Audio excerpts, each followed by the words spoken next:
The people in Chicago are like, please, Donald Trump, please come help. Please bring in the National Guard. Do whatever you can. And then you get this Brandon Johnson, who, by the way, can't balance a budget, wants more money for everything, believes that he needs to hire only black people because black people are better, blah, blah. I mean, these are his words, not mine. This is what he has actually come out and said. We've got it on tape. I played some of it for you yesterday. For goodness sakes, this guy is a problem, a huge problem. And yet there he is out in Chicago saying, no way, no how are we going to have Donald Trump coming in here with the National Guard? Well, Donald Trump says, watch out. We may just be there. Chicago's next on his list. This issue came up in California, you'll recall. Gavin Newsom was like, get out of town. And guess what? The Ninth Circuit Court made the decision that indeed the National Guard could come in during those riots in California. Listen to Donald Trump musing about Chicago being next. We're on earth. So, I really am honored that the National Guard has done such an incredible job working with the police. And we haven't had to bring in the regular military, which we're willing to do if we have to. And after we do this, we'll go to another location and we'll make it safe also. We're going to make our country very safe. We're going to make our cities very, very safe. Chicago's a mess. You have an incompetent mayor, grossly incompetent. And we'll straighten that one out probably next. That'll be our next one after this. And it won't even be tough. And the people in Chicago, Mr. Vice President, are screaming for us to come.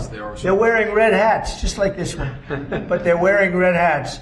African-American ladies, beautiful ladies, are saying, please, President Trump, come to Chicago. Please. I did great with the black vote, as you know, and they want something to happen. So I think Chicago will be our next, and then we'll help with New York, and we're going to help with... Yeah. You know what, they are saying that. And the reason they're saying that, guys, the reason they're saying that is because it's gotten that bad. And they need the help. And they can't rely on their leaders like Brandon Johnson to actually do anything because he's not doing anything. He's squandering their money. I've shown you in my shorts clips it's amazing. People are so frustrated with this guy. They've had it with him. And now, yes, they are begging for help. Here's a clip courtesy of News Nation. Our children can't walk around the community without fear of being hurt or kidnapped or having a drive-by. So it's what these numbers that they're expressing, we don't feel it in our quality of life. Yeah, they're trying to say, you know what, it's not a big deal.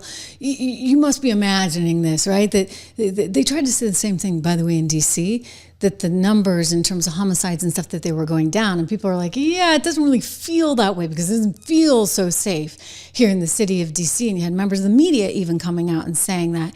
And now Chicago, similar thing. But one of the concerns is that they've been massaging these numbers. And so they've been trying to make them look better. Anecdotally, I've certainly heard that in New York from people that work in the police force. And then you have the police union chief in DC saying this, that they were discouraged from reporting certain things because they wanted these numbers to look better. So the people of Chicago have kind of had it. And this one guy, I want to show you a clip from a recent meeting where somebody stood up and they said to Brandon Johnson, hey buddy, look at me. You won't even look at me, Mayor Johnson. What the heck is going on? We're not in a good position here. You got to do something about it. And now apparently Donald Trump is willing. The very woke mayor in Chicago that wants to stand in the way of any DHS efforts got a little bit of a scolding by one of his constituents because he wouldn't even look at the guy. I am speaking right now, so I would love your undivided attention, please. I'll wait. And wait.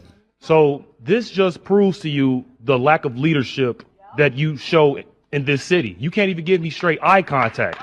Now, I'm going to let you know now, the people of Chicago, we're done with you. It is insane how we have been voting Democrat for over 60 plus years, and we've never seen a change from people like you, Lori Lightfoot, Rob Emanuel. It is insane. Chicago was 37% red. In 2020, it was only 15%. So we're waking up. So you can pretend that this isn't happening, but I know for a fact that you will not have that seat the next election. Boom! Did you hear that? Mayor Johnson, they don't like you. You're going to be out.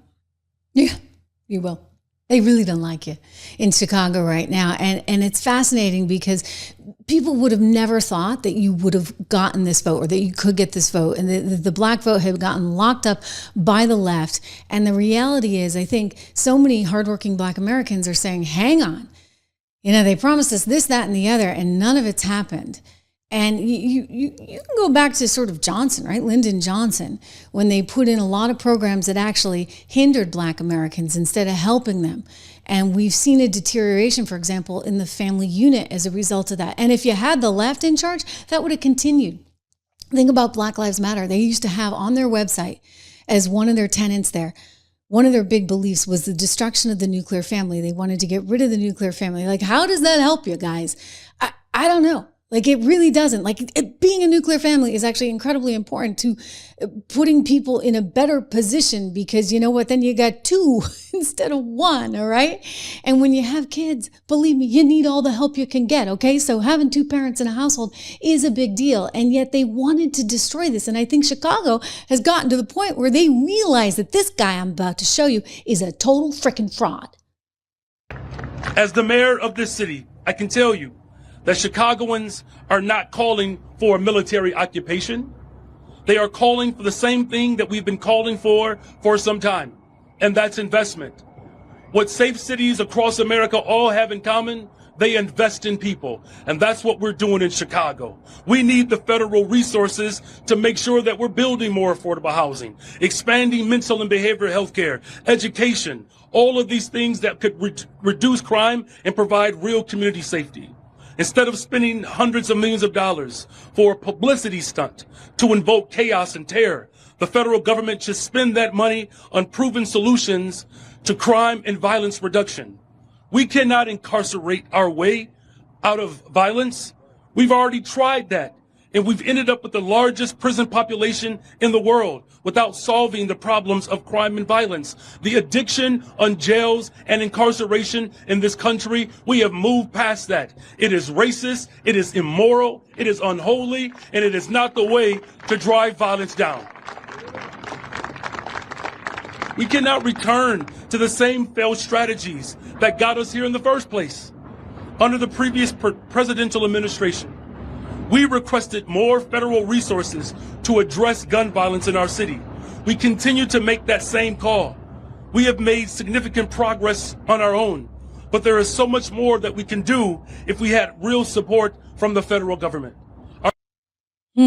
If we had real support from the federal government. In other words, he just wants a handout, but he doesn't want to actually be responsible for anything, right? He doesn't actually want to ensure that crime rates are going down. He doesn't want more police. I mean, you're talking about a group of people that was all about defund the police. I will never get that. I just never, again, what do you think government's there for? As for the immigration stuff, hello, people. I mean, this is kind of a basic thing that the federal government absolutely has the right to control. They don't have a lot of ability to do a whole lot of things, and I'm a small government kind of live free or die gal, but I mean, for goodness sakes, whether it's the Commerce Clause or the Supremacy Clause or there's a naturalization clause. I mean, they got a lot of clauses in the Constitution. And yes, they have control over whether somebody can be in this country or not. And when you get to such a state of lawlessness, like you've seen in the likes of LA and San Francisco, just walk those streets, my gosh, or Chicago or DC, that might be an opportunity then for the national government to come in and say, okay, we need to do better. How can we do better? How can we help these places? Why won't they take the help? Look at what's going on in Boston with Michelle Wu. Again, the Democrat Party is putting themselves in this position because they're out there fighting for people who are here illegally, who may have committed crimes, La Monica literally out there fighting for them instead of fighting for the actual people that were born and raised here in America.